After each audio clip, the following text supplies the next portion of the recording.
నమస్కారం NSTV news కి స్వాగతం. నా పేరు సంధ్య. ముందుగా వార్తల్లోని ముఖ్యాంశాలు. బంగారుపాలెం మండలం సదకుప్పం గ్రామ సమీపంలోని మామిడి తోటలో విషాద ఘటన చోటు చేసుకుంది.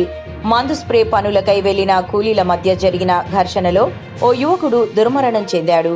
ఈ ఘర్షణలో తీవ్రంగా గాయపడిన K Manoj son of Subrahmanyam చికిత్స పొందుతూ మృతి చెందాడు. ఇటీవలే వివాహం కాగా మృతి చెందిన యువకుడి భార్య గర్భవతిగా ఉండడంతో కుటుంబం తీవ్ర శోక సముద్రంలో మునిగిపోయింది.